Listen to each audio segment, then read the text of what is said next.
آج میں آپ لوگوں کو جریان کے لیے بہترین نسخہ بتاؤں گا۔ یہ نسخہ نوجوانوں کے جریان کے لیے بہترین ہے۔ اس کے چند دن کے استعمال سے جریان جڑ سے ختم ہو جائے گا۔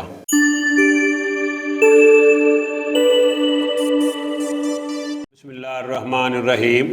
السلام علیکم ورحمۃ اللہ وبرکاتہ۔ ناظرین، میں پروفیسر حکیم عنایت اللہ آپ لوگوں کی خدمت میں حاضر ہوں اور آپ لوگوں کو اپنے چینل دار شفا میں خوش آمدید کہتا ہوں۔ آپ لوگوں سے چھوٹی سی گزارش ہے کہ آپ میرے اس چینل کو سبسکرائب کریں اور ساتھ بیل آئیکن بٹن کو پریس کر دیں، اور جو لوگ مجھے فیس بک پہ دیکھ رہے ہیں ان سے بھی گزارش ہے کہ وہ میرے اس پیج کو فالو کریں اور لائک کریں تاکہ ہر نیو آنے والی ویڈیو ان تک آسانی سے پہنچ سکے۔ تو میرا آج کا ٹاپک ہے جریان۔ جریان کا مطلب ہے بہنا، یعنی اکثر لوگ ہیں ان کو پتہ ہی نہیں ہے کہ جریان کیا ہے۔ تو یہ تھوڑا سا آپ نوٹ فرما لیں کہ جریان وہ ہوتا ہے جو پیشاب یا پخانہ کرتے وقت منی کے قطرے آلات تناسل سے نکلتے ہیں۔ یہ قبض کی وجہ سے بھی ہوتا ہے یا حس زیادہ اگر ہو جائے اس وجہ سے بھی یہ ہو جاتا ہے۔ عورتوں میں اس کے متبادل جو ہے وہ ہے لکوریا۔ عورتوں میں ہو تو ہم اس کو لکوریا کہتے ہیں، مردوں میں ہو تو اس کو ہم جریان کہتے ہیں۔ ایک اس کے علاوہ اور چیز ہے کہ اکثر لوگ یہ شکایت کرتے ہیں کہ جب ہم چلتے پھرتے ہیں، فون پہ بات کر رہے ہوتے ہیں تو ہمارے پانی جو ہے وہ لیس دار پانی جو ہے وہ پینے سے نکلنا شروع ہو جاتا ہے۔ یہ جریان نہیں ہے، یہ ہے صورت انزال، حس کی وجہ سے جو بڑھ جاتا ہے۔ بعض اوقات یہ ہوتا ہے کہ ہم گرم چیزیں زیادہ دیر تک کھاتے رہتے ہیں، اس کی وجہ سے ہماری جو منی ہے وہ بالکل پانی بن جاتی ہے۔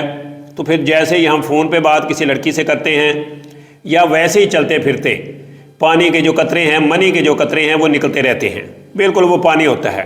تو اس کو کہتے ہیں صورت انزال۔ وہ جریان نہیں ہے۔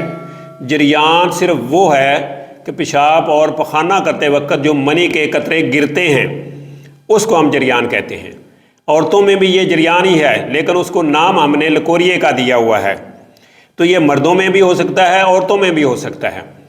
اس لیے دونوں میں کسی میں بھی کوئی اگر مسئلہ ہو تو یہ دونوں نسخہ استعمال کر سکتے ہیں، عورت بھی کر سکتی ہے اور مرد بھی کر سکتا ہے۔ تو اس لیے یہ نسخہ نوٹ فرما لیں۔ آپ نے دیسی کافور جو ہے وہ پنساری سے 4 تولے لینا ہے۔ 1 تولہ آپ نے شقیق الخالص وہ لینی ہے۔ دونوں کو پاؤڈر کر کے عرق گلاب کی مدد سے چنے کے برابر گولیاں بنانی ہیں۔ 1 گولی صبح نیم گرم دودھ کے ساتھ اور 1 گولی شام کو نیم گرم دودھ کے ساتھ خالی پیٹ بھی لے سکتے ہیں اور کھانے کے 1 گھنٹہ بعد بھی لے سکتے ہیں۔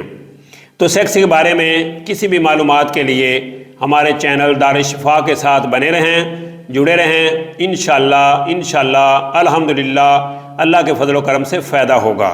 تو کوئی بھی میڈیسن منگوانے کے لیے ہمارے نیچے جو نمبر دیے گئے ہیں ان نمبروں پہ رابطہ کر کے آپ اپنا آرڈر بک کروا سکتے ہیں۔ تو اسی کے ساتھ مجھے پروفیسر حکیم عنایت اللہ کو اجازت دیجیے۔ اللہ میرا اور آپ لوگوں کا حامی و ناصر ہو۔ اللہ حافظ۔ السلام علیکم ورحمۃ اللہ وبرکاتہ۔